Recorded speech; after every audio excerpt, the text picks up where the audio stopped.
I'm afraid we've lost him. 4 simple words that shattered my world as I stood at my husband's hospital bedside, his hand still warm in mine. But what the doctor didn't know, what nobody knew, was that James had been lost to me long before.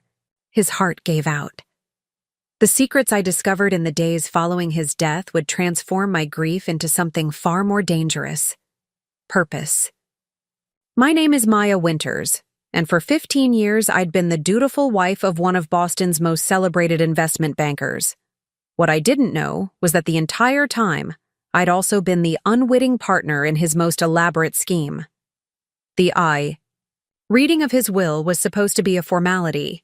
Instead, it became the first domino in a chain of revelations that would lead me through a labyrinth of offshore accounts, shell companies, and a mistress who was about to discover that her perfect life had been built on quicksand. Quicksand I was about to turn into concrete. "Mrs. Winters," his lawyer said, sliding a folder toward me across the polished mahogany desk. "There's something else your husband wanted you to have." Inside was a key and a handwritten note with an address I'd never seen before. Below it, in James's precise handwriting, "For when you're ready to know everything." What I found there changed everything. Not just about my marriage, but about who I would become. The grieving widow was gone. In her place stood a woman with nothing left to lose and everything to reclaim. Before we jump back in, tell us where you're tuning in from. And if this story touches you, make sure you're subscribed, because tomorrow, I've saved something extra special for you. The key led to a storage unit in a discreet facility on the outskirts of Boston.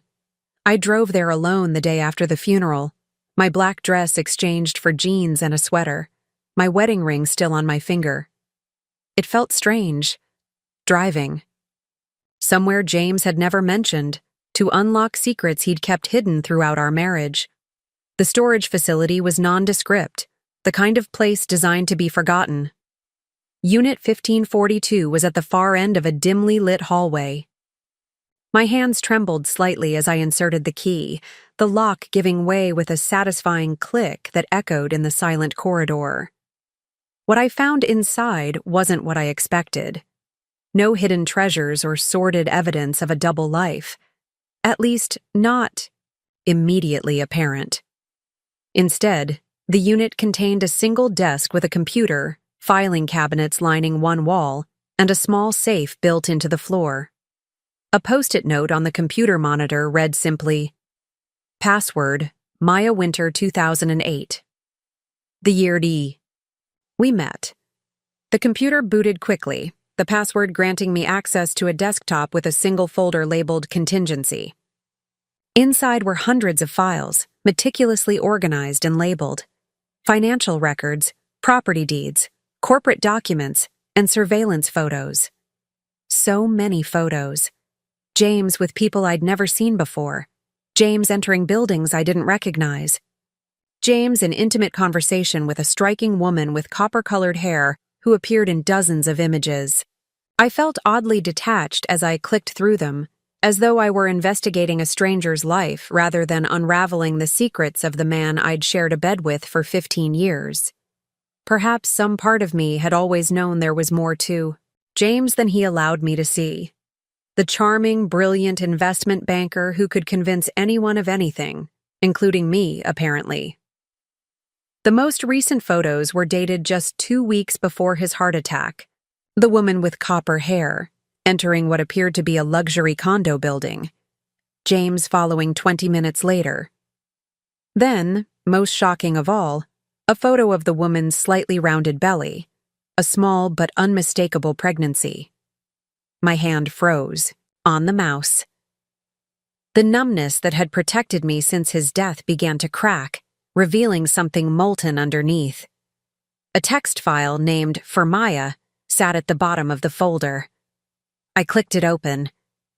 "Maya, if you're reading this, I'm gone, and you've found what I hoped you never would. I know that's selfish. I've always been selfish, even when I convinced myself otherwise. Everything you'll find here is true. The companies, the accounts, the transactions, they're all real.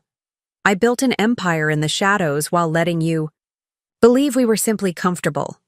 I kept you separate from it because what started as ambition became something darker, something I couldn't control.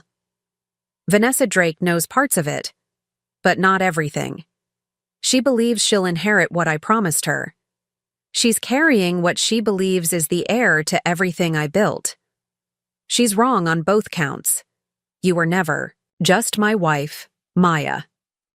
In the eyes of the law, you're the majority owner of Winter Consortium, the parent company that controls everything. I put it all in your name to protect it from my creditors and enemies, using loopholes and shell corporations. Only Benedict knows the full extent of it. That's why I made him your attorney, not just mine. I didn't deserve you. I know that now, too late. But I'm giving you the truth and the power to decide what happens next. I'm sorry for everything. James. I read it twice more, the words blurring as tears filled my eyes. Not tears of grief, but of pure, undiluted rage.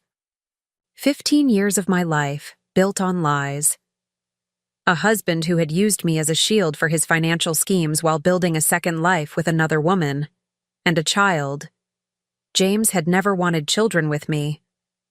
The timing isn't right. He'd always said, "We have time." Until we didn't. The safe in the floor required another code. I tried our anniversary. Nothing. His birthday. Nothing. Then, acting on instinct, I tried the numbers from the storage unit. 1542.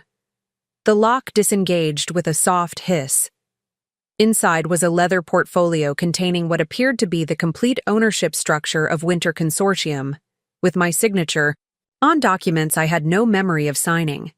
Corporate registrations listing me as majority shareholder, offshore accounts with balances that made me dizzy, properties in 5 countries, and another file labeled Vanessa Drake.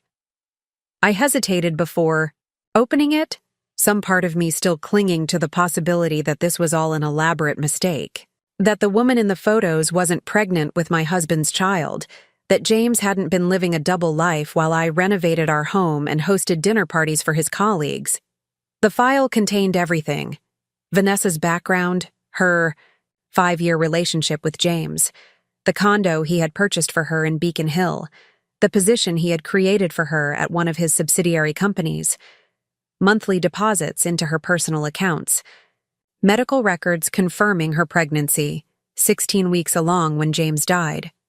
And most damning of all, a copy of a revised will James had apparently been preparing, one that would have acknowledged his unborn child and provided a substantial trust fund, funded by assets that, ironically, were legally mine. A will that was never finalized or signed because a massive heart attack had struck him down in our kitchen as I called frantically for an ambulance. I closed the file and leaned back in the chair, staring at the ceiling of the storage unit. The shock was wearing off, replaced by something unfamiliar, a cold, calculating clarity. James had betrayed me in every way possible. But in his twisted attempt to hide his assets, he had inadvertently given me something precious. Power. According to these documents, I owned controlling interest in a corporate empire I hadn't known existed until today. An empire that included the very company where Vanessa Drake worked, the building where she lived, and the accounts that funded her lifestyle. My phone rang, startling me in the silence. It was Benedict Harlow, James's attorney. My attorney now, I supposed. "Maya, I've been trying to reach you," he said, his voice tense. "There's something we need to discuss immediately." "Let me guess," I replied, surprised by the steadiness of my own voice. "Vanessa Drake wants a meeting." The silence on the other end confirmed it. "Tell her I'll meet with her," I said, making a decision in that moment that would set everything in motion. 1 week from today, at James's office. "Maya, are you sure that's wise? Perhaps we should—" 1 week, I repeated firmly. "I need time to prepare." I hung up before he could argue, turning back to the computer. I had documents to read, companies to understand, and a reckoning to plan. James had left me with the pieces of his secret life scattered before me like a puzzle. Now I would put them together, not to preserve his legacy, but to reclaim what was rightfully mine. And as for Vanessa Drake and her unborn child, they would learn what I was just discovering myself, that I was not the naive, decorative wife James had taken me for. I was something far more dangerous. I was the woman who owned everything. For the next week, I barely slept. The storage unit became my second home as I immersed myself in James's secret world, assisted by Benedict, who seemed both impressed and concerned by my determination to understand every aspect of the Winter Consortium. "You don't have to do this yourself," he said on the third day, watching me pore over financial statements from a Singapore-based holding company. "We can hire a team of forensic accountants." "And risk information leaking?" I shook my head. "No, I need to understand this myself before anyone else gets involved." What emerged from my investigation was both impressive and disturbing. James had built a complex network of companies, each one feeding into the next, ultimately controlled by Winter Consortium, the company legally owned by me. On paper, I was one of the wealthiest women in Boston, controlling assets worth over $300 million. Preparing and narrating this story took us a lot of time, so if you are enjoying it, subscribe to our channel. It means a lot to us. Now back to the story. In reality, I had been living in a beautiful cage, given an allowance from my own money, while James used the rest to fund his alternate life and questionable business practices. Some of his dealings appeared perfectly legitimate: property developments, technology investments, financial services. Others operated in murkier territory, with transactions that Benedict reluctantly confirmed were creative accounting. "Was it money laundering?" I asked him directly on the fifth day. Benedict carefully removed his glasses, cleaning them with a monogrammed handkerchief, a move I recognized as his stalling tactic when confronted with uncomfortable questions. "Not exactly," he said finally. "James operated in gray areas, tax avoidance rather than tax evasion, regulatory arbitrage rather than regulation violation. But he made enemies, powerful ones. And he used me as a shield," I concluded, "put everything in my name to protect it." "He said he was protecting you," Benedict corrected gently. I laughed, the sound brittle in the quiet room. "By keeping me ignorant and financially dependent while he built a life with another woman? That's not protection, Benedict. That's control." He didn't argue. The most illuminating discovery came on the sixth day, when I found a folder containing communications between James and Vanessa. Their relationship hadn't been the simple affair I'd initially imagined. Vanessa was a former SEC investigator who had been looking into one of James's subsidiaries 5 years ago. Instead of finding evidence of wrongdoing, she'd found James, charming, persuasive James, who had convinced her to leave government work for a much more lucrative position in his organization.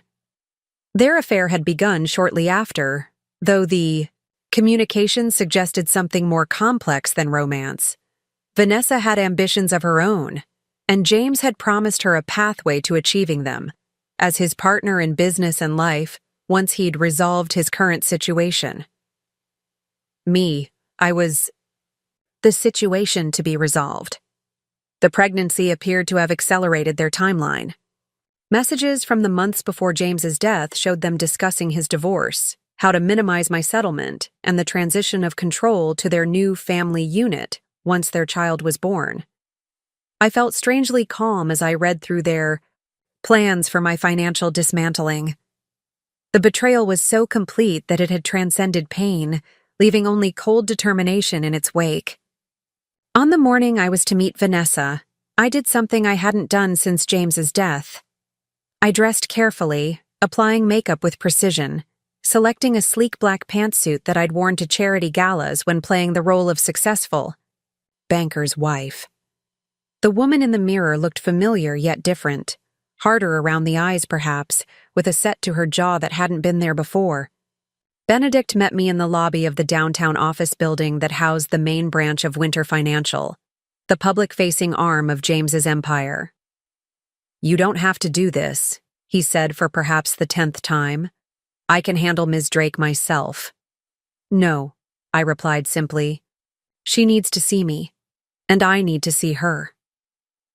We rode the elevator to the top floor in silence. James's corner office, technically my office now, had been left untouched since his death. His presence lingered in every carefully chosen piece of furniture, every award mounted on the wall. "She's waiting in the conference room," Benedict said, checking his watch, "along with her attorney, Philip Weston." I nodded, taking a deep breath. Let's not keep them waiting. The conference room was all glass and steel, with floor-to-ceiling windows offering a panoramic view of Boston Harbor. Vanessa Drake stood. As we entered, her copper hair gleaming in the morning sunlight, her pregnancy now unmistakable in a form-fitting navy dress that looked expensive.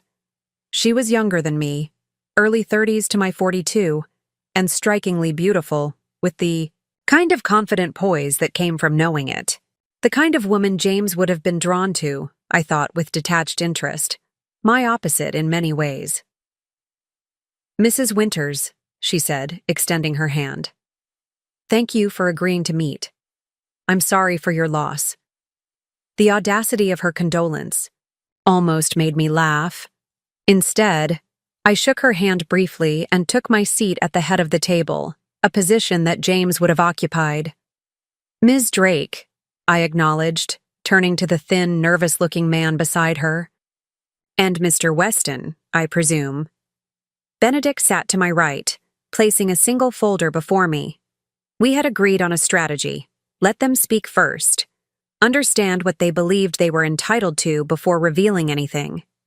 Weston cleared his throat. "Mrs. Winters, we've requested this meeting to discuss certain provisions that Mr. Winters had intended to make for Ms. Drake and her unborn child. As you may or may not be aware, Mr. Winters and Ms. Drake were in a committed relationship, and the child she's carrying is his." I kept my expression neutral, studying Vanessa's face. She held my gaze steadily, one hand resting protectively on her belly. "And what provisions would those be?" I asked, my voice cooler than I'd intended. Weston slid several documents across the table. Mr. Winters had been in the process of establishing a trust for the child, as well as making arrangements for Ms. Drake's financial security. Unfortunately, these were not finalized before his untimely passing. "I see," I said, not touching the papers. "And what exactly are you hoping to accomplish today?" Vanessa spoke up, her voice surprisingly gentle. "Maya. May I call you Maya? I know this is difficult. I never wanted you to find out this way. James and I—" She hesitated, seemingly searching for the right words. "We had an understanding. He wanted to provide for his child, and for me. That's all I'm asking for. What he would have wanted." The sincerity in her voice was convincing. If I hadn't spent the past week reading her messages with James, I might have believed her. The regretful mistress, only seeking what was promised for her innocent child. "An understanding," I repeated. "And what did this understanding entail exactly?" Weston jumped in, apparently eager to move to specifics. Mr. Winters had discussed a trust of $5 million for the child and a separate settlement of $3 million for Ms. Drake. Additionally, he had promised her continued employment at Apex Strategies as executive director and the deed to the Beacon Hill property where she currently resides. I nodded, taking in these demands while mentally comparing them to what I'd discovered. They were asking for less than James had actually promised her, either out of strategic restraint or because Vanessa didn't know the full extent of what he had intended. "And what makes you think any of this is legally enforceable?" I asked, keeping my tone curious rather than confrontational. Weston shifted uncomfortably. While the documents weren't finalized, we have substantial evidence of Mr. Winters's intentions, including emails, text messages, and witnesses who can attest to his promises. I'm sure you do, I said, finally opening my folder and withdrawing. A single sheet of paper. However, there's something you should understand before we proceed. I slid the paper across to them. A corporate ownership structure showing Winter Consortium at the top, with my name listed as 87% owner. James didn't own Apex Strategies, the Beacon Hill property, or much of anything else, I continued as they examined the document with growing confusion. I do. Vanessa looked up sharply, her composed expression faltering for the first time. That's not possible. James was the founder of Winter Financial. Everyone knows that.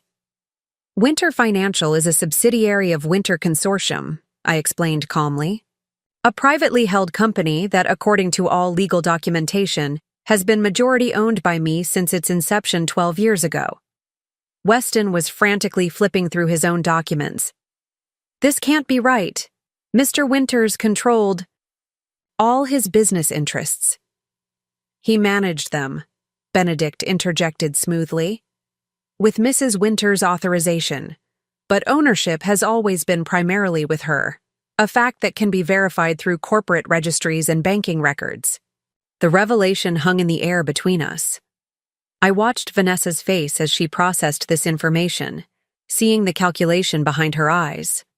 She was intelligent, had to be, as a former SEC investigator. She would be putting the pieces together, realizing the implications.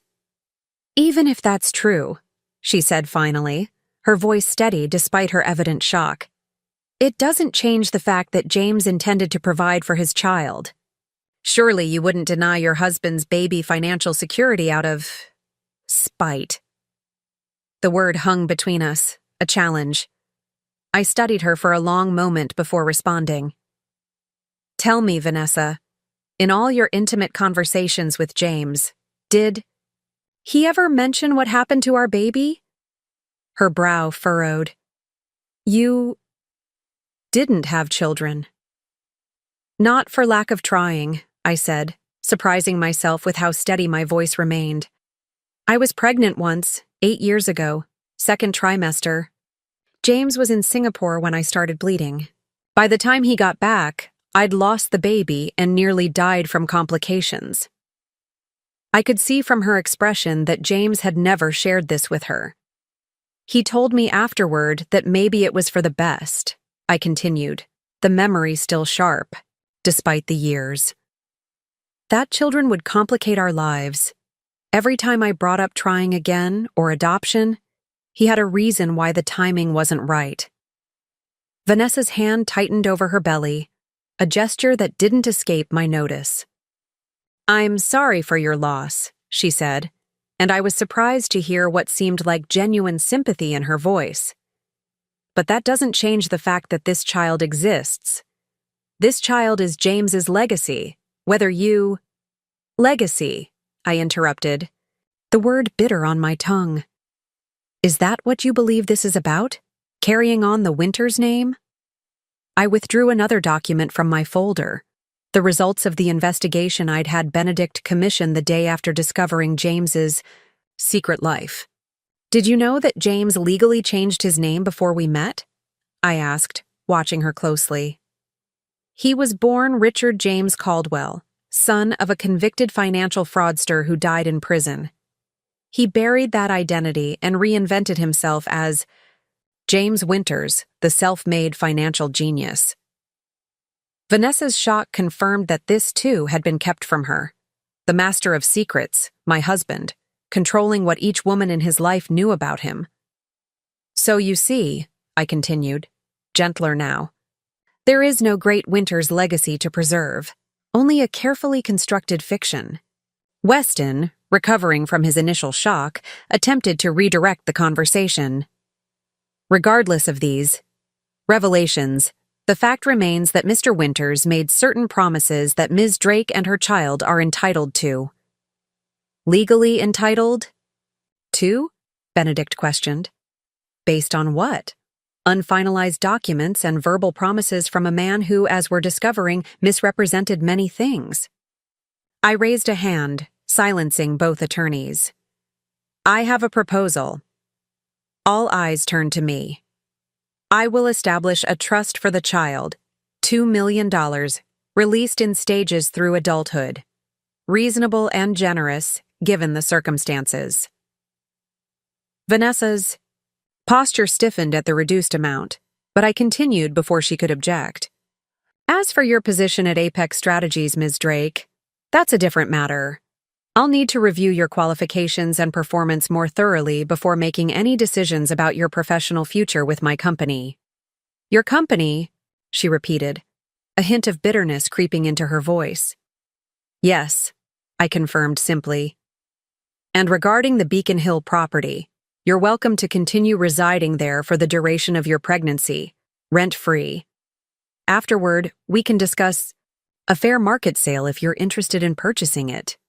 Weston immediately began to protest the terms as inadequate, but Vanessa silenced him with a gesture, her eyes never leaving mine. You've known all along, haven't you? She asked quietly. About me. About us. No, I admitted. James kept his secrets well. I only discovered everything after his death. A look passed between us then, a moment of unexpected understanding between two women who had loved and been deceived by the same man. I'll consider your offer, she said finally, rising from her chair with as much dignity as her pregnancy allowed. My attorney will be in touch. As she reached the door, she turned back to me.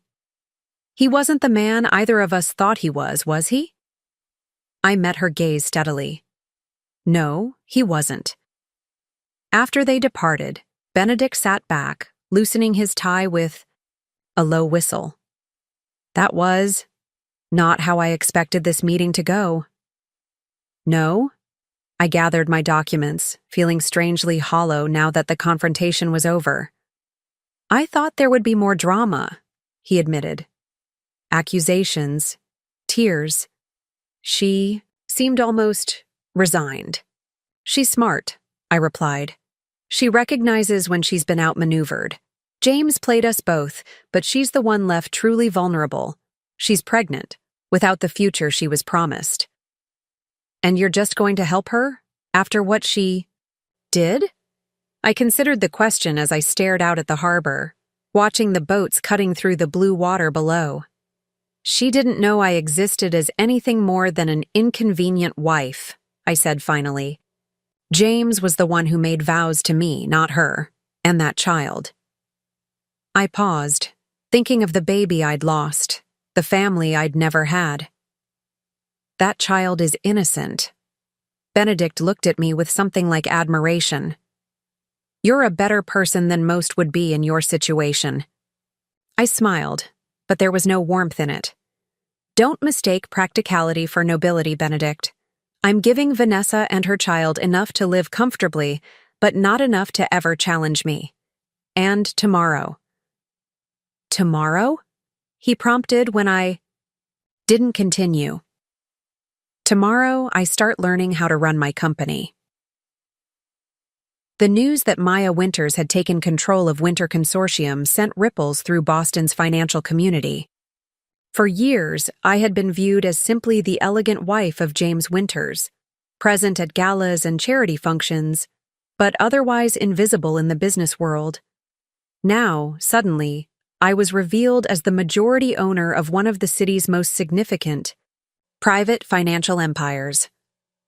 The reactions were predictable: confusion, skepticism, thinly veiled sexism masked as concern.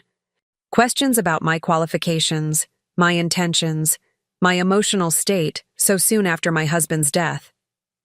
After the third condescending interview with a former colleague of James's, I stopped taking meetings and focused instead on education.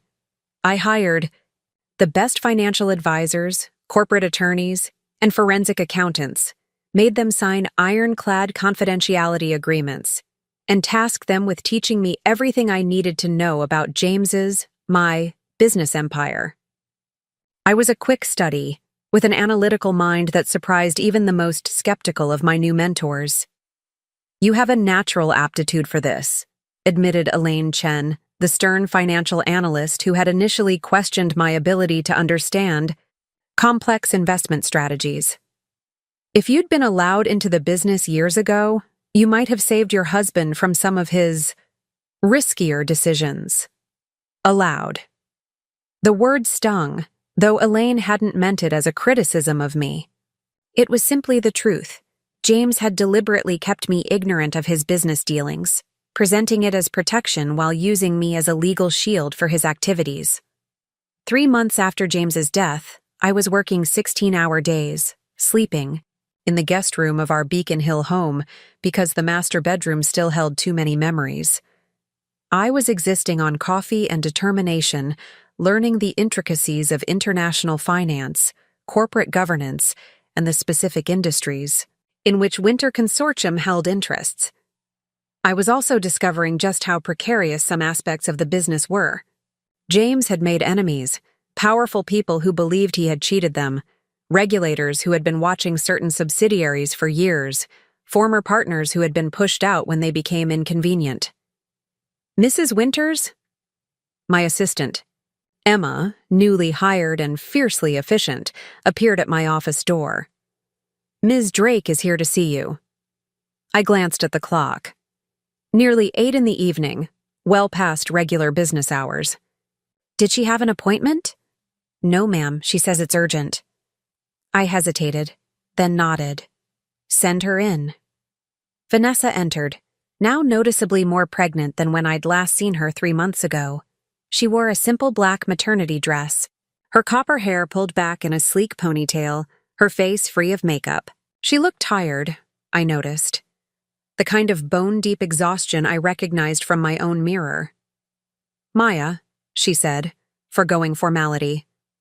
"Thank you for seeing me. I apologize for coming unannounced." "Please, sit," I offered, gesturing to the chair, across from my desk. "Can I offer you water? Tea?" "Water would be nice, thank you." I asked Emma to bring us both water, then turned back to my unexpected visitor. "What's so urgent, Vanessa?" She placed a file on my desk. "I found these while going through some papers James had stored at my apartment. I think you should see them." I opened the file cautiously, scanning the contents: bank statements, correspondence with offshore entities, and what appeared to be blackmail material on several prominent Boston businessmen. "Where did you get these?" I asked, my voice sharper than I'd intended. "James kept a small safe behind a false panel in my guest room closet. I only discovered it last week when I was preparing the room for—" She gestured to her belly. "For the baby." I continued examining the documents, their implications becoming clearer with each page. These weren't just records of James's questionable business practices. They were evidence that could potentially implicate me as the legal owner of the companies involved. "Why are you showing me these?" I asked, studying her face for clues to her motivation. Vanessa met my gaze directly. "Because you're not the only one who's been trying to understand what James was really doing. I've been conducting my own investigation since his death." "Your SEC background," I murmured. She nodded. "I left government work, but I still have the training. And what I've found?" She hesitated. "Maya, some of James's business associates believe you're continuing his operations exactly as he left them. They think you're fully aware of, and complicit in, everything that was happening." "And what exactly was happening?" I asked, though I had begun to form my own suspicions over the past months. "Money laundering for certain clients, market manipulation, strategic corporate espionage." She listed each offense matter-of-factly. "And more recently, negotiations with individuals connected to organized crime in Eastern Europe." The room seemed suddenly colder. I had discovered concerning patterns in the business, but nothing as explicitly criminal as what Vanessa was suggesting. If she was telling the truth, and the documents before me suggested she was. The situation was far more dangerous than I had realized. Again, why tell me this? Why not take it to the authorities? Because I'm carrying James's child, she said simply. If he was involved in criminal activity and I report it, that legacy follows this baby forever. And frankly, she hesitated, because despite everything, I don't believe you were knowingly involved. You were used, just as I was. A silence fell between us as I processed her words. Two women, manipulated in different ways by the same man, now left to deal with the consequences of his actions. There's something else, Vanessa continued, her voice lower. I've been receiving warnings. Subtle at first. Unusual cars parked outside my building, the sense of being followed. Last week, someone broke into my apartment while I was out. Nothing was taken, but it was clear someone had been through my things. I thought of the enemies James had made, the powerful people who might believe I was continuing his operations. If they thought Vanessa had information or access to James's records. Have you told anyone else about what you found? She shook her head. Only you. I may not have the best track record with honesty, given our situation, but I'm not stupid. These are dangerous people. I closed the file, making a decision. You shouldn't go back to the Beacon Hill apartment. Not tonight. Possibly not at all. What? She looked startled. Where would I go? I have a property in Brookline. Secure. Building doorman, not connected to James's public profile or business dealings. I reached for my phone. I can have a car take you there tonight, and we can arrange to move your essential belongings tomorrow. You would do that? For me? The disbelief in her voice was understandable. Not just for you, I said, glancing at her pregnant belly. If what you've shown me is accurate, we're both potentially in danger. And while I'm still processing my feelings about your relationship with James, I'm not going to leave a pregnant woman vulnerable to people who might wish her harm. Vanessa stared at me for a long moment, then nodded slowly. I understand that this doesn't make us friends. No, I agreed. But it might make us allies. And right now, we both could use those. After arranging for Vanessa's transportation and temporary housing, I called Benedict, asking him to meet me at the office despite the late hour. While waiting for him, I began systematically going through the documents Vanessa had provided, organizing them by entity and level of potential. Risk. By the time Benedict arrived, looking rumpled and concerned, I had formed the outline of a plan. We need to clean house, I told him without preamble. Completely divorce ourselves from any entity or individual connected to these activities. I gestured to the neatly organized piles of incriminating documents. Benedict reviewed them quickly, his expression growing more grave with each page. This goes beyond creative accounting or tax avoidance, Maya. If these records are accurate— They are, I interrupted. Vanessa's former SEC experience makes her an excellent judge of financial impropriety, and she has no reason to fabricate this. Then we're talking about potential criminal exposure, he said bluntly. For the companies, possibly for you personally as the legal owner, even if you were unaware. I know. I stood, pacing the length of my office. That's why we need to move quickly and decisively. I want a complete audit of every subsidiary, every holding, every transaction. Any entity connected to these activities needs to be isolated and either cleaned up or shut down. That could mean significant financial losses, he warned. Some of these operations appear to be quite profitable. I don't care, I said firmly. I won't build my future on James's corruption. Whatever is left after we clean house will be enough. Benedict studied me for a moment, then nodded. It won't be easy. Some of these connections run deep, and these people won't appreciate being cut off. I'm not asking for easy, I replied. I'm asking for right and necessary.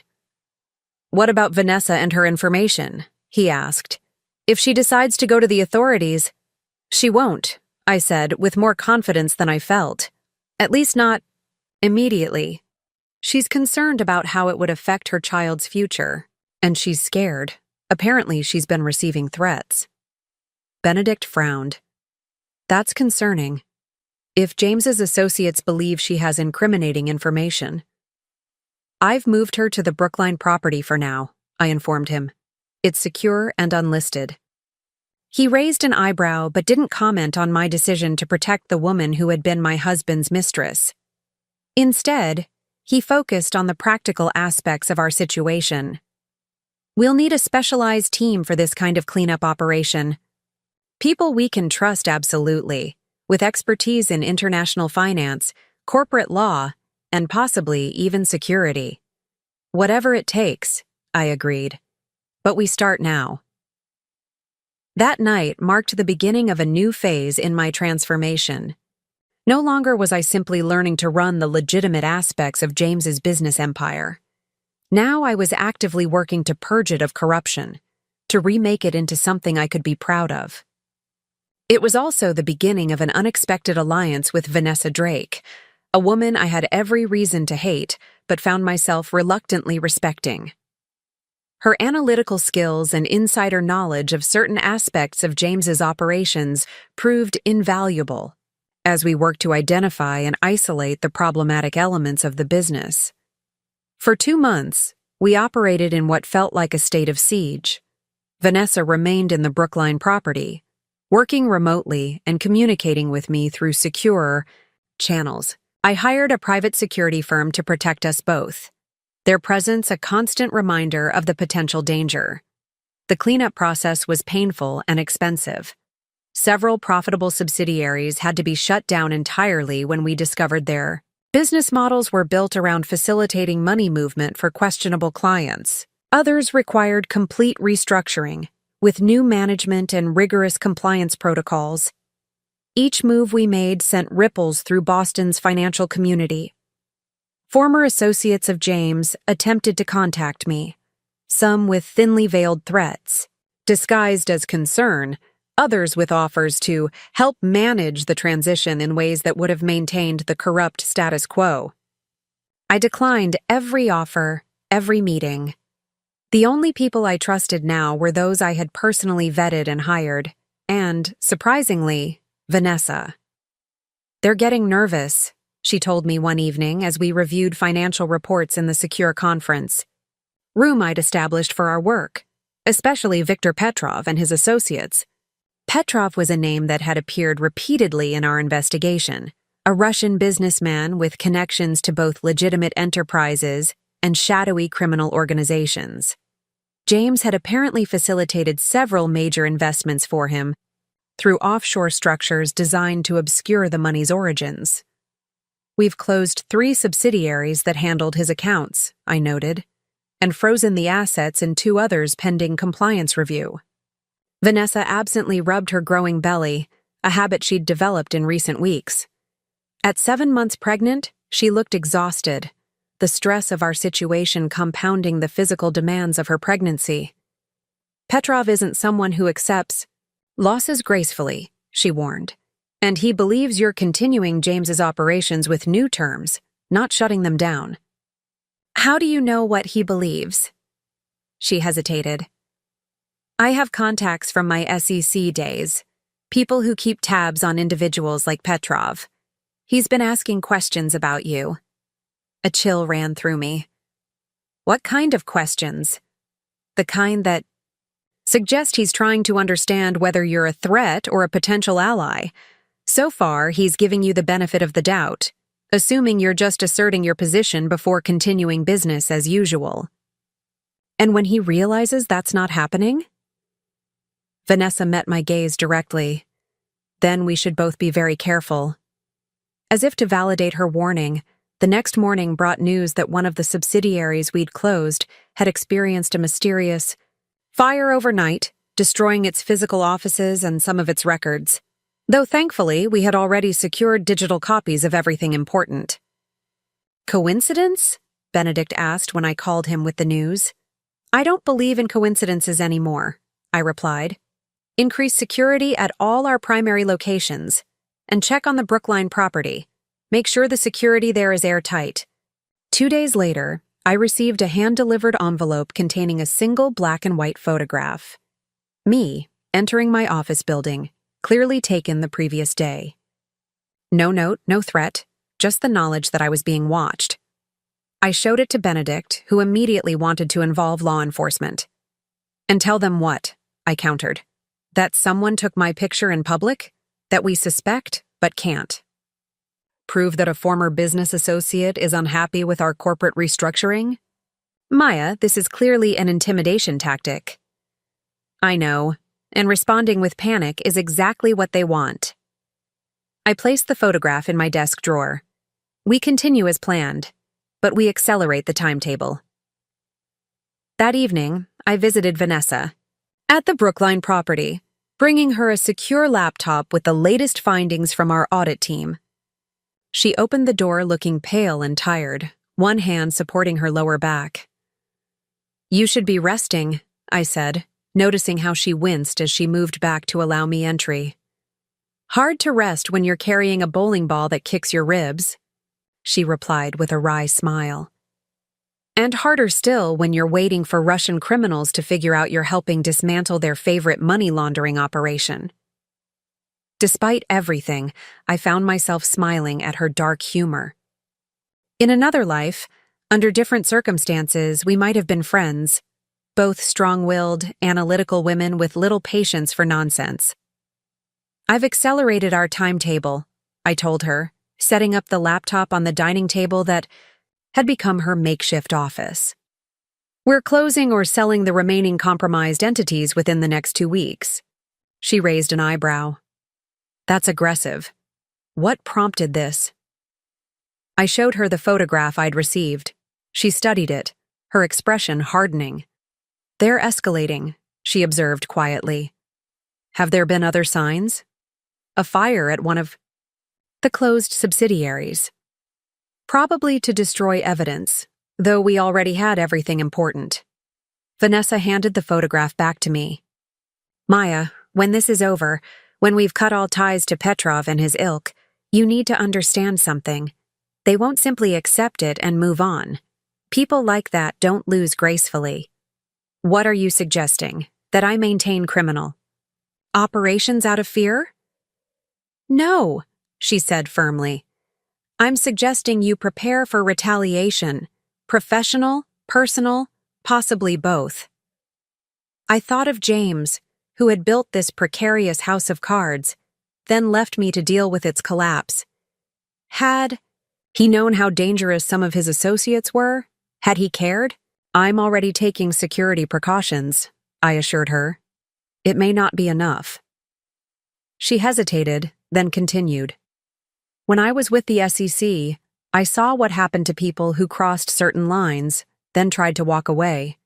It rarely ended well. What would you have me do, Vanessa? Continue James's operation? Become what he was? Of course not, she replied sharply. But there are ways to protect yourself beyond conventional security. Information, for instance. Leverage. I studied her, understanding dawning. You're suggesting blackmail. I'm suggesting insurance, she corrected. James collected information on everyone he dealt with. That's how he protected himself. Those files I showed you? There's more where those came from. Much more. The idea was both repellent and compelling. I had spent months trying to clean up James's mess, to transform his corrupt empire into something legitimate. Using his methods, even defensively, felt like a step backward. I need to think about this, I said finally. As I prepared to leave, Vanessa suddenly gasped, her hand flying to her belly. Are you all right? I asked, alarmed. Yes, just... She winced again. Braxton Hicks contractions. They've been happening more frequently lately. Should you see a doctor? Already did. Everything's normal, just uncomfortable. She managed a tight smile. Another 6 weeks of this to go. I found myself wondering, not for the first time, what kind of father James would have been to this child. Would he have been present, involved, or would he have been as compartmentalized in parenthood as he was in every other aspect of his life? "Take care of yourself," I said awkwardly, not quite sure how to express the concern I genuinely felt. "Let me know if you need anything."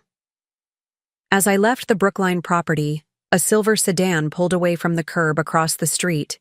It could have been nothing, a neighbor, a food delivery. But my newly developed instincts for danger made me note the license plate anyway, sending it to my security team for investigation. The next week passed in a blur of activity as we rapidly closed or sold the remaining compromised entities. Each severed connection felt like cutting away a tumor, painful but necessary for survival. By the time we were finished, Winter Consortium was approximately 40% smaller in terms of asset value, but it was clean, legitimate, and mine in more than just legal documentation. I had made my decision regarding Vanessa's suggestion about insurance, too. While I couldn't bring myself to use blackmail proactively, I had instructed Benedict to secure and encrypt all the information James had collected on his associates, storing it with instructions that it would be released to authorities if anything happened to me or Vanessa. It wasn't a perfect solution, but it offered some protection. People like Petrov might still be dangerous, but they were also calculating. The risk of exposure would make them think twice about direct action against us. Or so I hoped. The confrontation, when it came, was both more direct and more unexpected than I had anticipated. I was working late in my office, reviewing proposals for a new healthcare investment fund, one of the legitimate growth opportunities we had identified during our restructuring. Emma had left hours ago, and the executive floor was quiet save for the occasional sounds of the cleaning staff in distant corridors. "Mrs. Winters." The voice startled me, and I looked up to find a man standing in my doorway, tall, lean, with silver-streaked dark hair, and the kind of expensive suit that somehow managed to be both understated and unmistakably costly. "Viktor Petrov," I said, recognizing him from photographs in our files. "You're in my office without an appointment, or an invitation." He smiled, the expression not reaching his cold blue eyes. "Your security is good, but not that good. May I—" He gestured to the chair across from my desk. I considered calling for help, but my security team was stationed at the building entrances, not on this floor. By the time they arrived, whatever this confrontation was meant to be would already have played out. "Please," I said, deciding to face this directly. "Since you've gone to such trouble to arrange this meeting." Petrov sat with the easy confidence of a man accustomed to intimidating others. "You have been very busy, Mrs. Winters, dismantling in 2 months what your husband built over a decade." "I've been cleaning house," I corrected. "There's a difference." "Semantics," he dismissed, with a wave of his hand. "The result is the same. Certain arrangements that were mutually beneficial have been terminated. Certain investments have been frozen. It has created complications. Criminal enterprises often do face complications when their money laundering options disappear," I replied, meeting his gaze steadily. "That's rather the point." His smile tightened fractionally, the only indication that my directness had unsettled him. "You are very different from your husband. He understood the value of discretion." "And you misunderstand the situation, Mr. Petrov. I'm not James.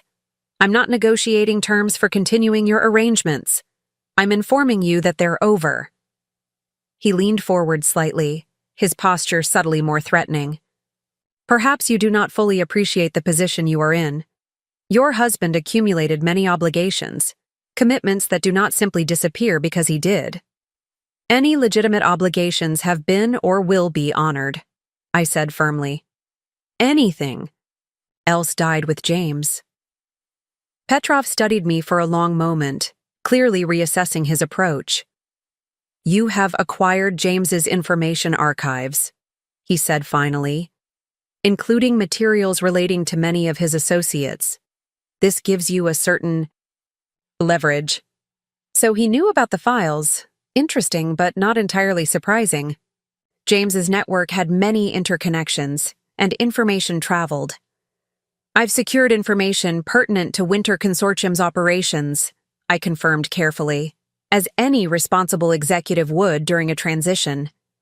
And if something unfortunate were to happen to you, what becomes of this information? The threat was barely veiled now, but I had prepared for this. It goes public. All of it. Every transaction, every shell company, every connection between seemingly legitimate businessmen and the criminal organizations they secretly represent. He didn't react visibly, but I sensed a shift in the energy between us. A recalculation. Mutually assured destruction, Mrs. Winters. I would not have expected such ruthlessness from you. Then you've underestimated me, I replied. As did James, as have many people. Petrov sat back, regarding me with what appeared to be genuine curiosity.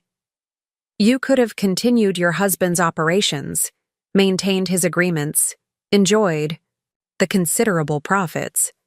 Instead, you chose this difficult, dangerous path. Why?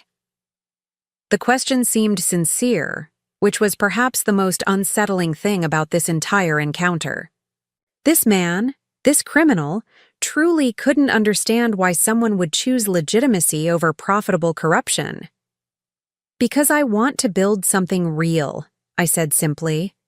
Something that doesn't require looking over my shoulder or wondering when the facade will collapse. Something I can be proud of. He laughed, the sound unexpectedly warm.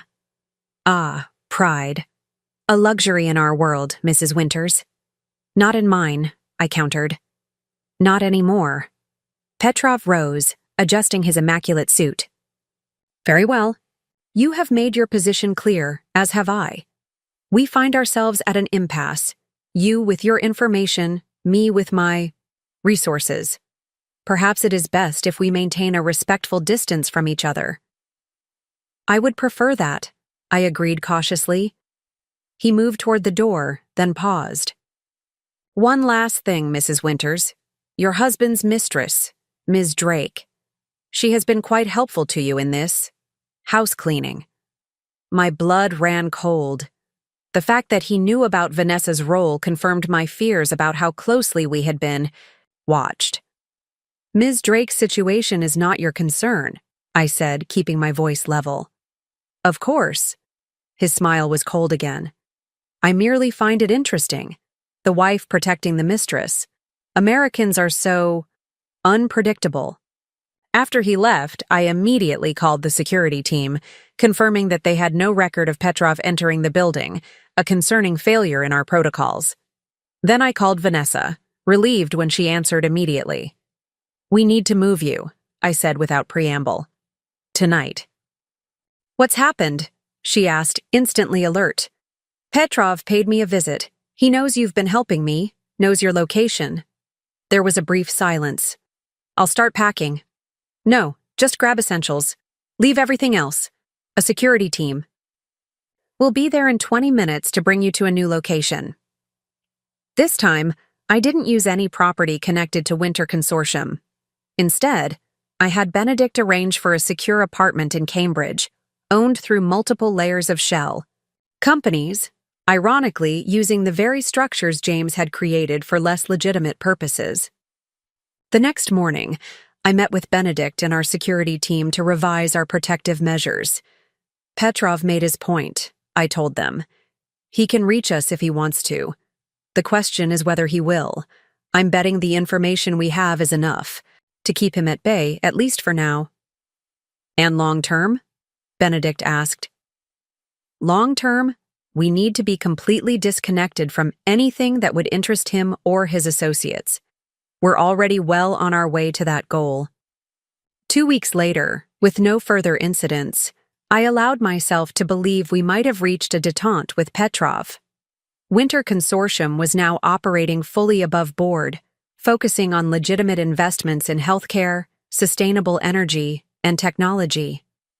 Our profits were lower but stable, and I was sleeping better at night. I visited Vanessa regularly in her new location, bringing work and updates on our situation. Despite the circumstances of our connection, I had come to value her analytical, mind and direct manner. At 8 months pregnant, she was uncomfortable but resilient, continuing to help with the final stages of our corporate restructuring. "I've been thinking about the future," she said during one of my visits. "After the baby comes." I nodded, waiting for her to continue. "I can't stay in Boston," she said simply.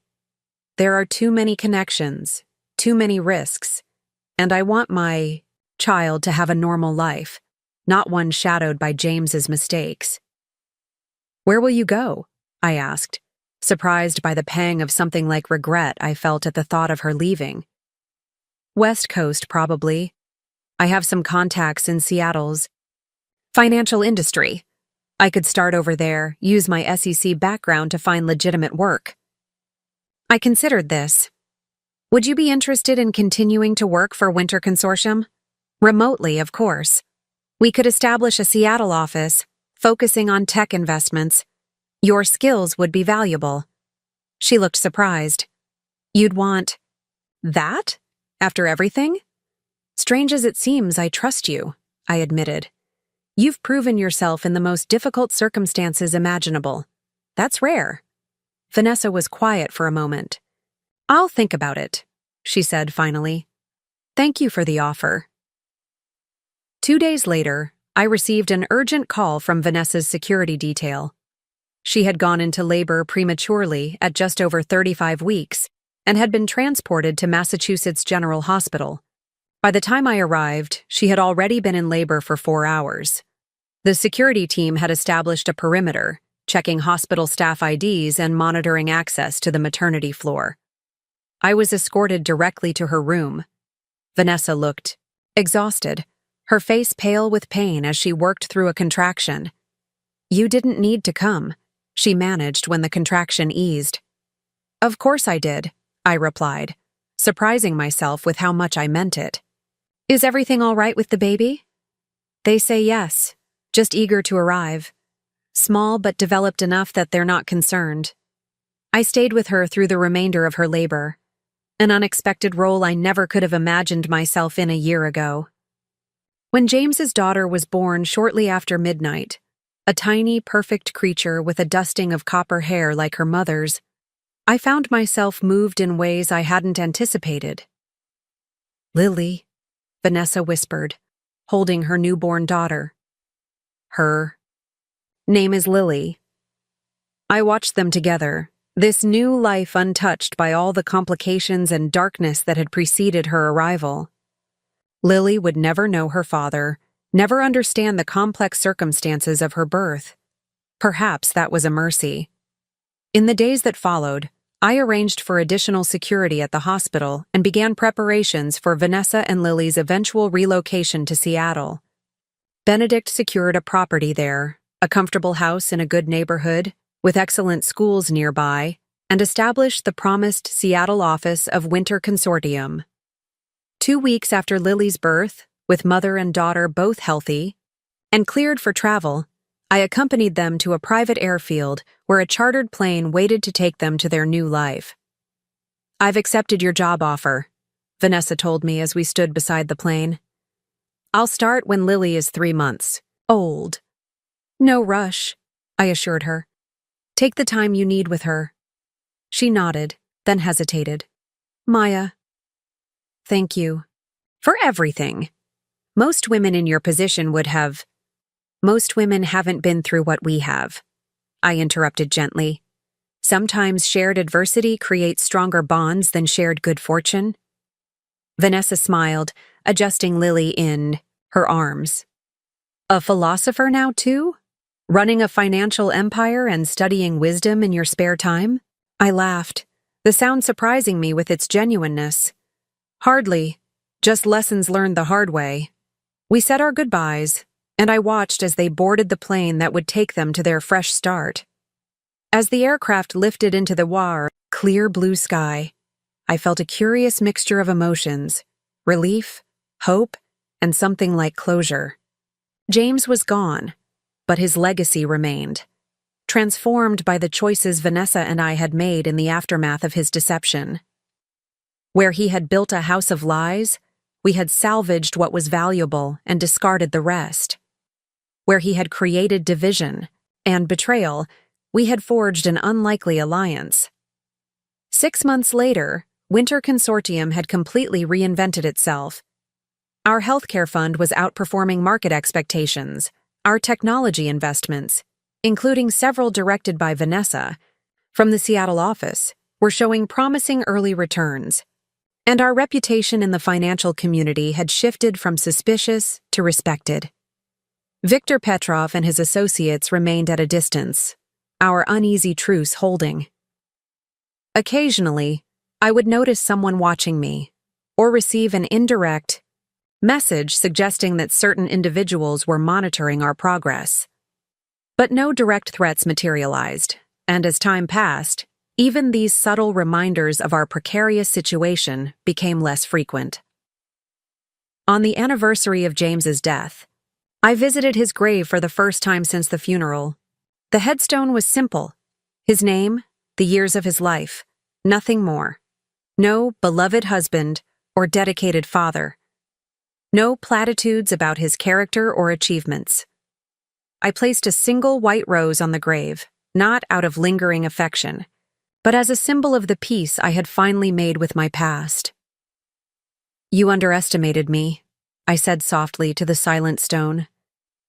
"You thought I was just an accessory, a shield for your empire, a conveniences to be replaced when something better came along." The wind rustled through the cemetery's trees, the only response to my words. "But you gave me something unintentional, James. You gave me strength I didn't know I had, purpose I might never have found. And for that, just that, I thank you."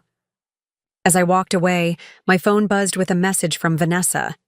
It contained a photo of Lily, now sitting up and smiling widely at the camera, her copper hair growing into wispy curls, her eyes, James's eyes, bright with curiosity about the world.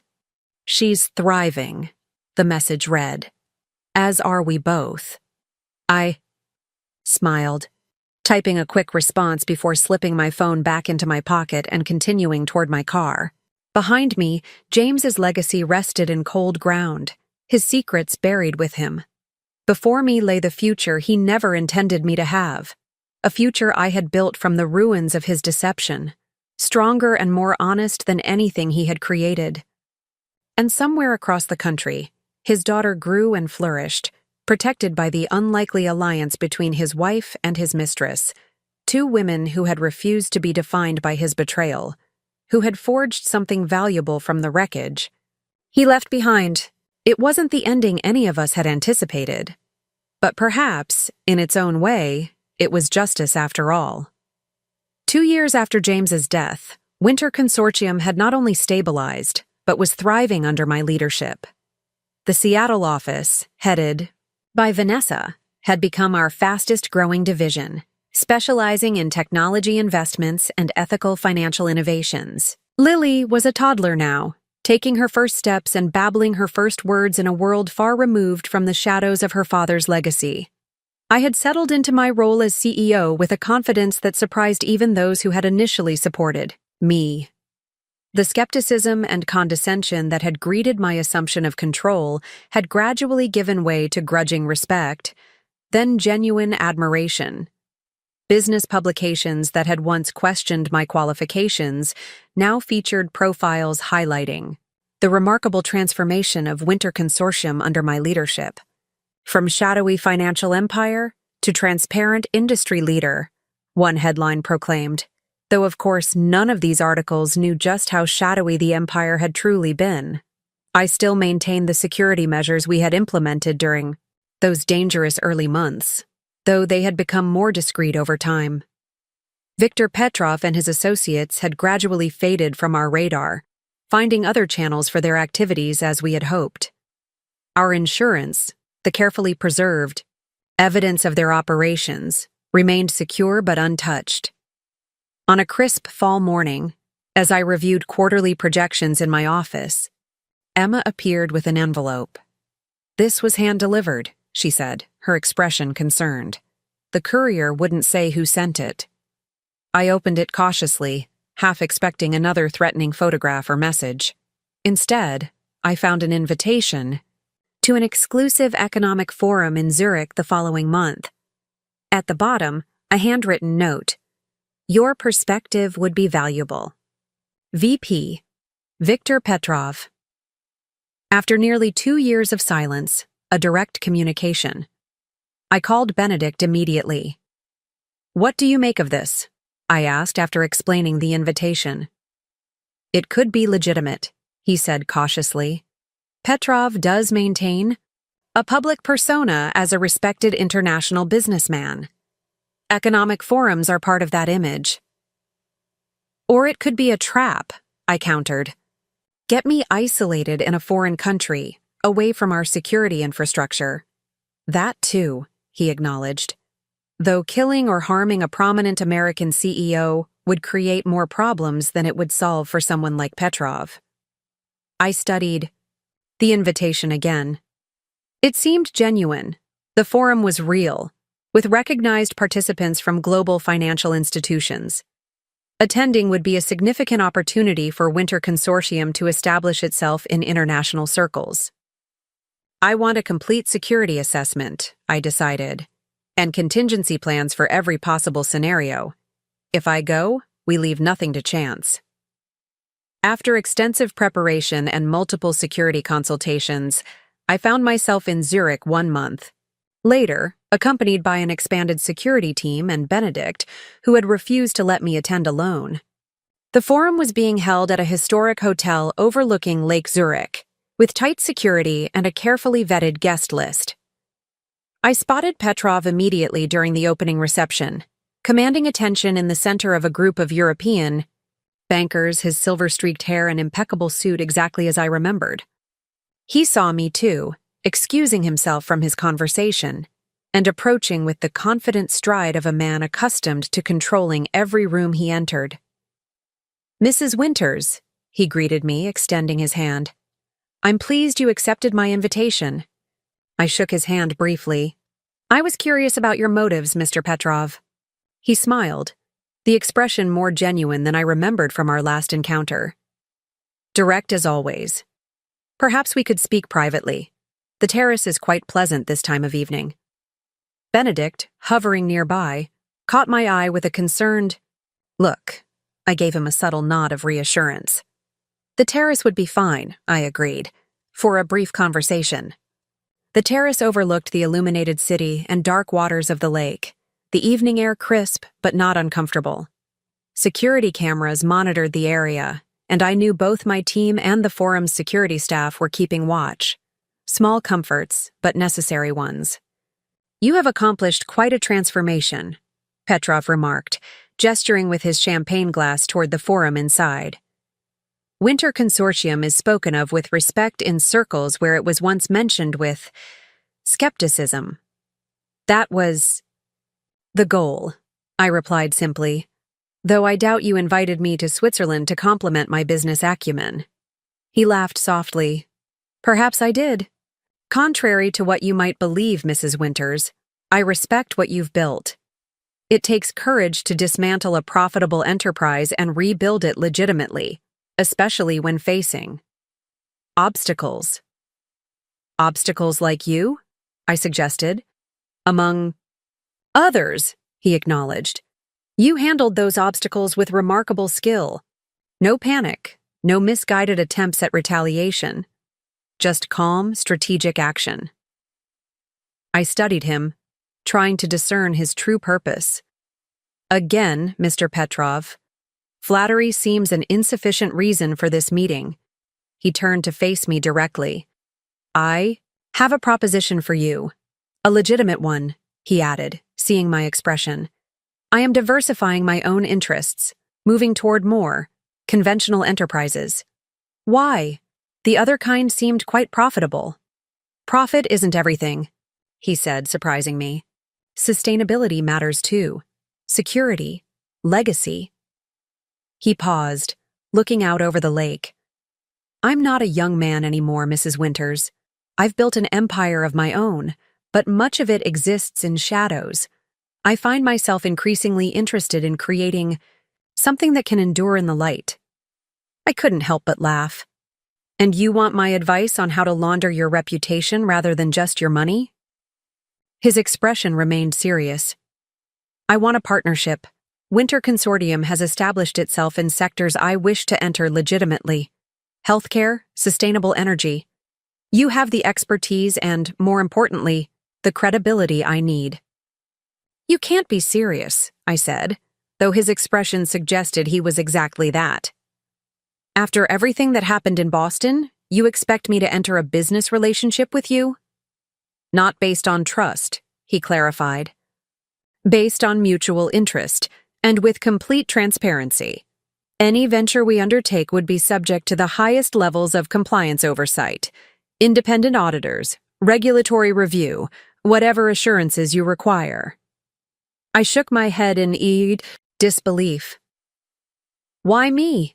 There are plenty of legitimate firms that don't know your history, that wouldn't demand such conditions. Because you've done what I'm trying to do, he said simply. You took an enterprise with complications and transformed it into something respectable, profitable, and sustainable. That expertise is valuable. The conversation was so surreal that I almost wondered if I was misunderstanding him. Viktor Petrov, the man who had threatened me, who had been one of James's most dangerous associates, was essentially asking me to help him go legitimate. I need time to consider this, I said finally. Of course, he nodded. The forum concludes on Friday. Perhaps we could speak again before then. As I turned to leave, he added, How is Ms. Drake? And the child? I froze, turning back to him slowly. That is not open for discussion. I mean no threat, he said, raising his hands slightly. Quite the opposite. I admire the arrangement you created, protecting your husband's child, employing the mother in a position that values her skills. It shows a capacity for seeing beyond conventional reactions. That's precisely why I'm approaching you now. I left without responding, unsettled by both his proposition and his mention of Vanessa and Lily. Back in my hotel suite, I briefed Benedict on the conversation. It could be genuine, he mused after hearing the details. Petrov is in his 60s. Men in his position often start thinking about legitimacy and legacy at that stage of life. Or it could be an elaborate scheme to gain access to Winter Consortium, to use our reputation to facilitate new operations, I countered. That too, he acknowledged. Though you'd hardly be likely to overlook something like that given your history. I spent a restless night considering Petrov's proposal. The idea was preposterous on its face, partnering with the very man who had been part of James's corrupt operations, who had threatened me when I began dismantling those connections. And yet, if Petrov was genuinely seeking to legitimize his business interests, rejecting him outright might push him back toward the shadows, toward the kind of operations that had made him dangerous in the first place. Engaging with him, cautiously, transparently, with every possible safeguard, might actually serve the greater good. I called Vanessa the next morning, wanting her perspective.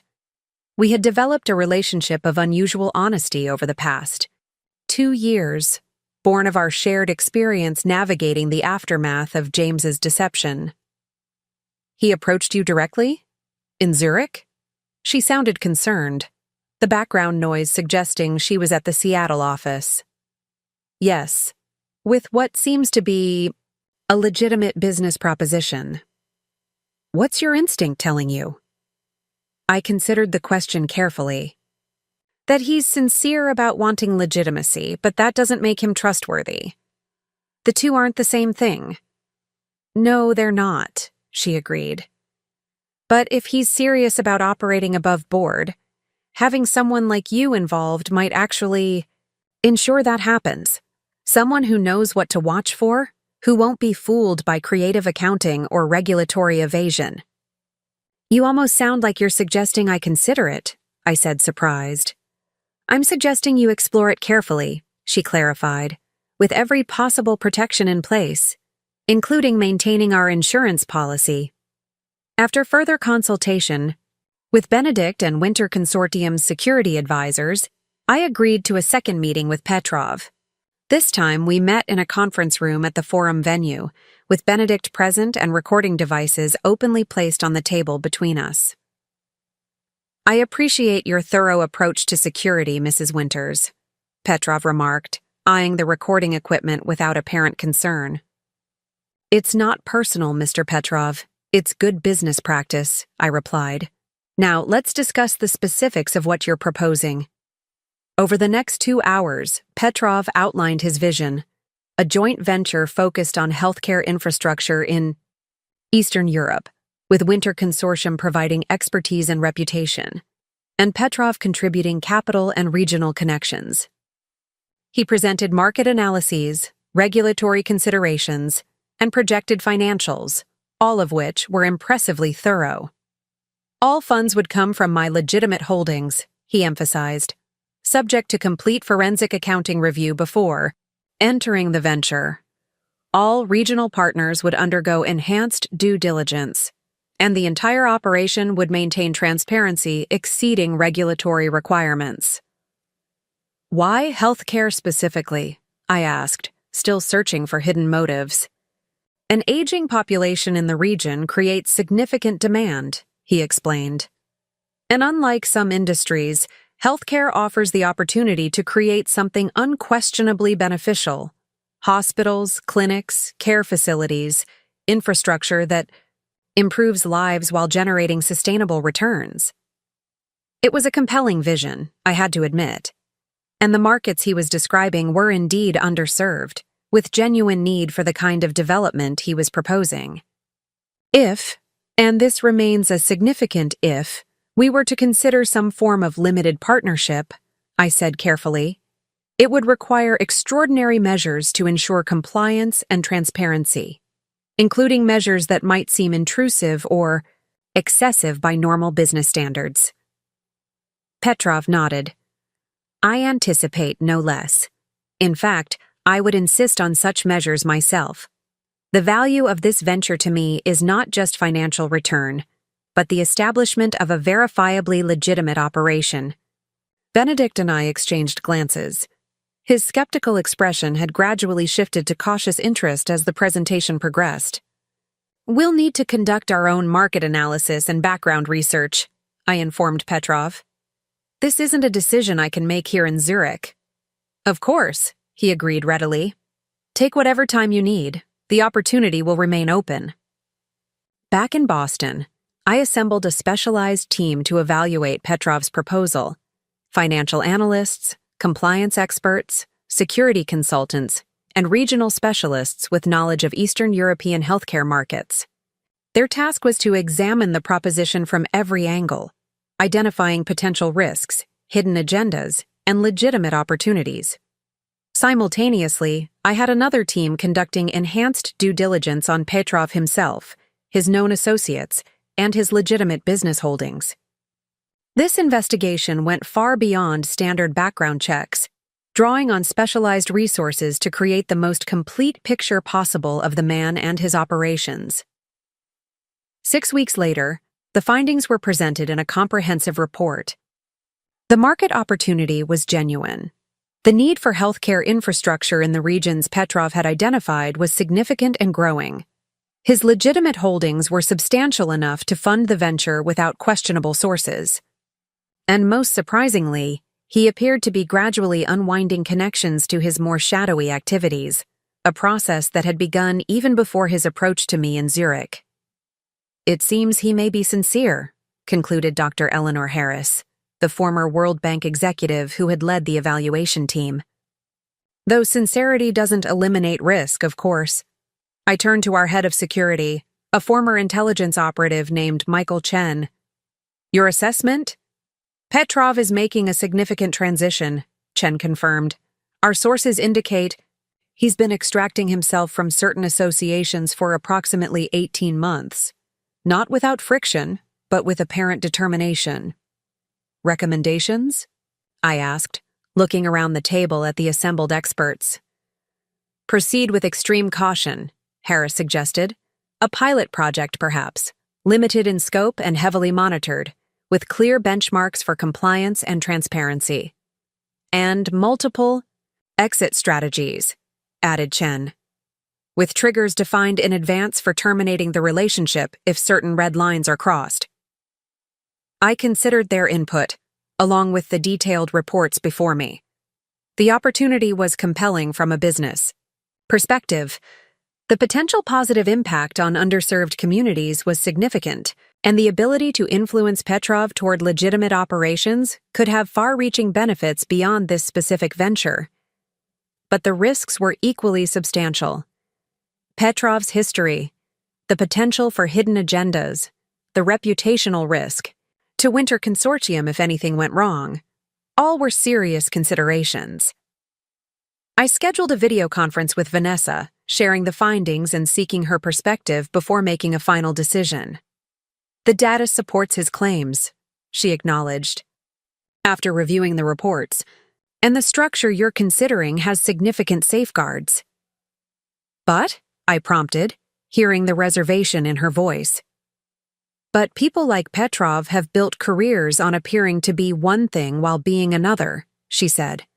The most successful predators are the ones who can convince their prey they're harmless. You think it's a trap? She considered this. Not necessarily a trap, but I think his motivations may be more complex than simply wanting to go legitimate. There's always an angle with men like him.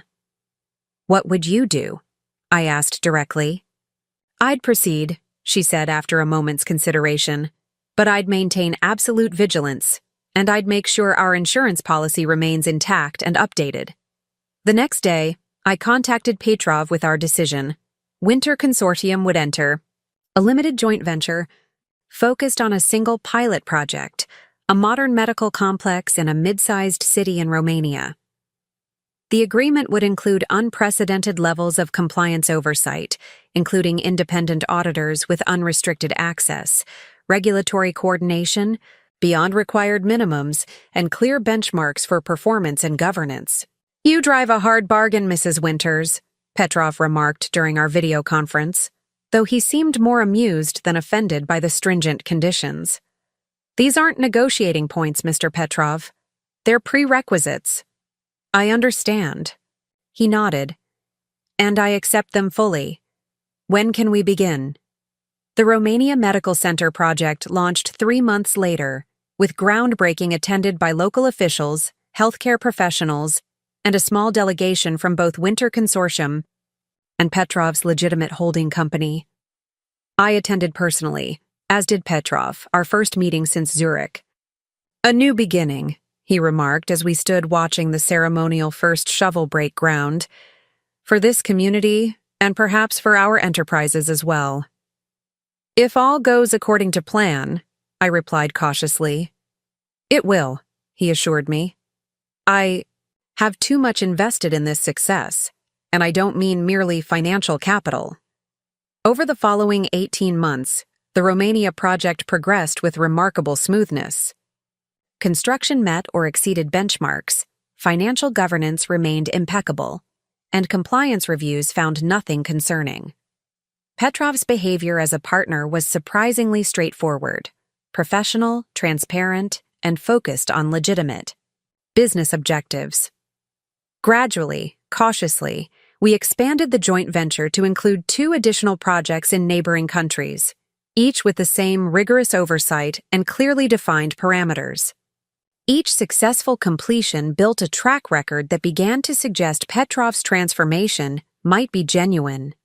During this period, I maintained regular contact with Vanessa, who continued to oversee our Seattle operations while raising Lily, now 4 years old and thriving. Her perspective remained valuable, balanced between skepticism and recognition of the positive outcomes our venture with Petrov was achieving. The healthcare facilities are making a genuine difference, she acknowledged during one of our weekly calls.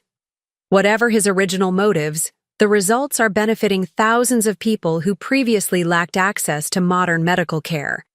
That's what matters ultimately, I agreed, though I still sleep better knowing we maintain comprehensive oversight. 3 years after our initial meeting in Zurich, Petrov requested a private conversation during my visit to our latest project in Budapest. We met in a secure conference room at our project headquarters, with my security team nearby, but not present, for the discussion. "I wish to thank you, Mrs. Winters," he began, seeming uncharacteristically reflective. "Our partnership has exceeded my expectations, both in financial returns and in less tangible benefits. It's been surprisingly successful," I acknowledged cautiously, "though I'm not sure what I've done to earn particular thanks." "You took a risk," he said simply, "when most in your position would have refused outright. You saw potential where others would have seen only threat." I studied him, still searching for hidden motives even after years of seemingly straightforward dealings. "It was a calculated business decision, Mr. Petrov. Nothing more." He smiled slightly. "We both know that's not entirely true, but your modesty is commendable." He paused, then continued, "I have a personal matter to discuss with you, something unrelated to our business ventures." I tensed slightly. "Go on. I am aware that you maintain certain information regarding my previous activities and associations. Insurance, as you might call it." My expression remained neutral, though internally I was immediately on alert. This was the first time in our 3-year association that he had directly referenced our insurance policy.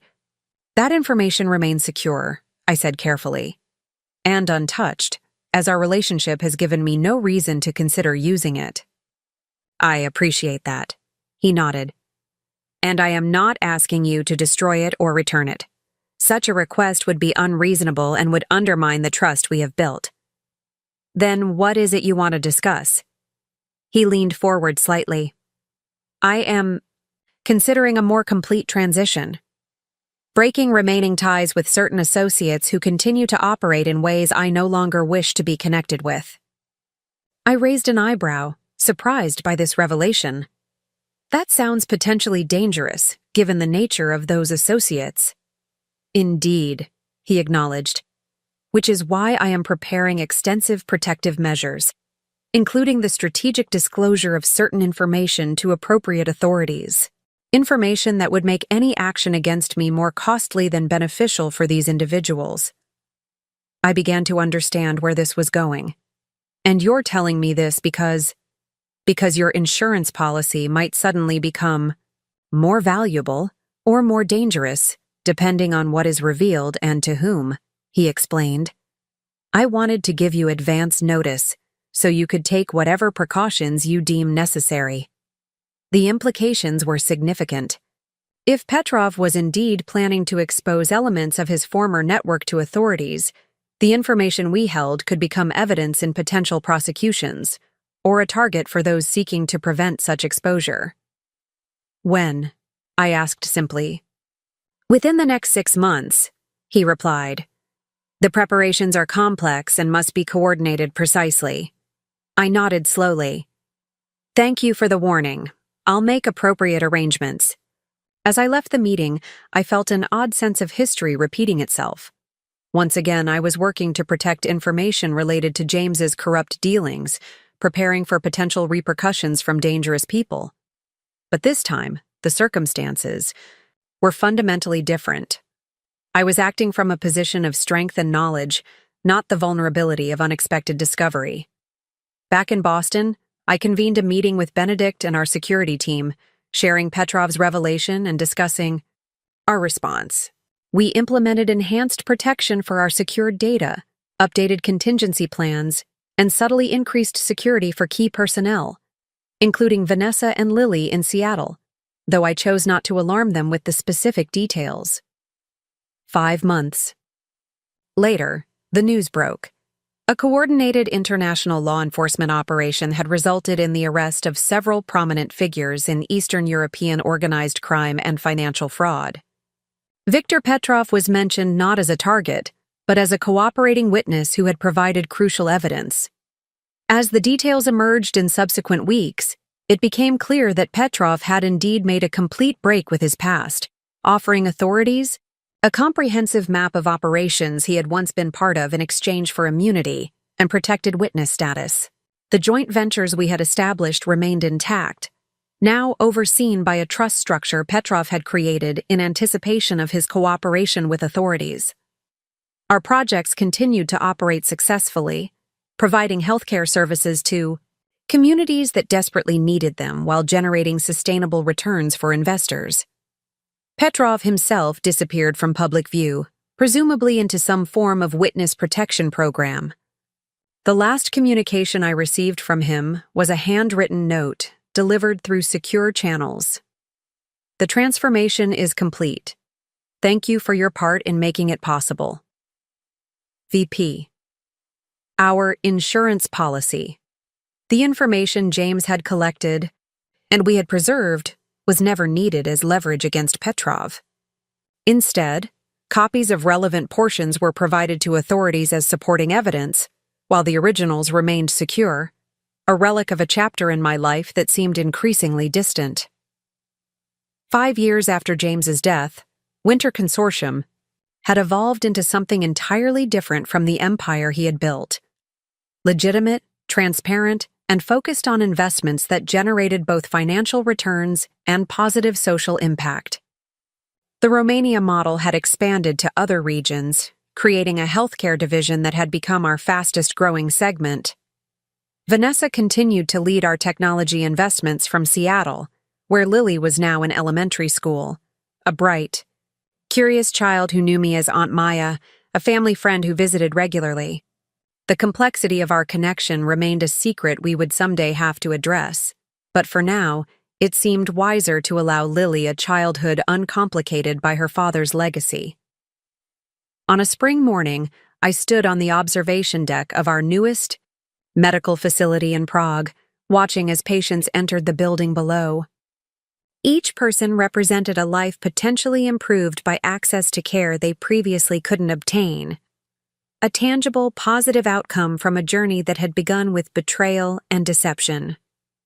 My phone buzzed with a message from Vanessa. A photo of Lily at her school science fair, proudly displaying a project on renewable energy. Takes after her aunt, the caption read, a private joke referencing Winter Consortium's growing investments in that sector. I smiled, sending back a quick message of congratulations before turning my attention back to the scene below. The path from James's death to this moment had been neither direct nor easy. It had required courage, determination, and a willingness to form unlikely alliances with his mistress, with a former criminal, with my own capacity for leadership I hadn't known I possessed. James had intended me to be merely a shield for his activities, a convenient legal owner with no real understanding or control. Instead, I had become something he never anticipated, a force for transformation, turning his corruption into creation, his deception into something honest and enduring. As I left the observation deck to attend a meeting with local healthcare officials, I thought about the message I would someday share with Lily when she was old enough to understand her complicated heritage. That we are not defined by the deceptions practiced upon us, but by how we respond to them. That from betrayal can come strength, from loss can come purpose, and from endings can come the most unexpected new beginnings. It wasn't the ending any of us had anticipated, but perhaps in its own way, it was justice after all. Up next, you've got 2 more standout stories right on your screen. If this one hit the mark, you won't want to pass these up. Just click and check them out.